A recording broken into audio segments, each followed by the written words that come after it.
year of hitting panhandlers in road medians will soon come to an end. City Council's new decision and why homeless advocates are not happy. I've been tracking some flurries moving across southern Colorado all afternoon and evening. There's a little bit more on the way, and then it's going to get cold. We're going to talk about how cold coming up. Also, a statewide proposal to allow teachers to carry handguns moves a step forward. Where it heads next. And a southern Colorado couple makes history all the way in Las Vegas. Good evening and thanks for joining us for KRDO News Channel 13 at 6 o'clock. I'm Heather Skold. And I'm Bart Bedsold. Many homeless advocates say what happened at Colorado Springs City Hall today is the same old story. The approval of an ordinance designed to keep them out of sight and out of the way. The City Council unanimously passed the median panhandling ordinance. KRDO News Channel 13's Scott Harrison is live at a popular place for the homeless to panhandle in medians, the intersection of 8th and Cimarron Streets. And Scott, the ordinance doesn't take effect until the next council meeting, which is in 3 weeks.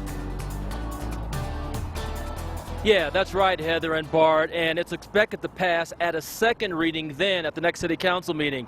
We have not heard yet, however, if the city is going to face a court challenge on this ordinance as it has with previous ordinances affecting the homeless. Let's take you to video from earlier today. This is something that's been building for several months. We've been following it for you.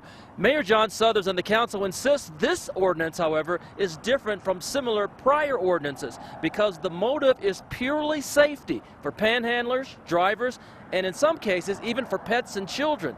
The city says most of its medians don't qualify for enforcement of the ordinance, but one homeless advocate could not restrain his frustration about today's vote.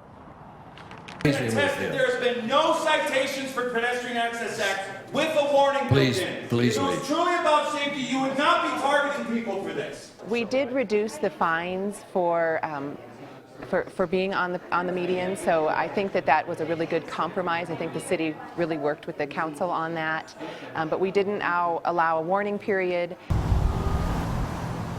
Now, the city will gradually inspect medians, determine which will require enforcement under the ordinance, and post signs there. Only people who panhandle in those areas will be cited and face a $50 fine and probation. And the city insists tonight that no violators will be arrested or jailed for violating this coming ordinance. Now, homeless advocates say they wish the city would do more to address the root causes of homelessness than passing ordinances that negatively affect the homeless. We're live in Colorado Springs. Scott Harrison, KRDO News Channel 13.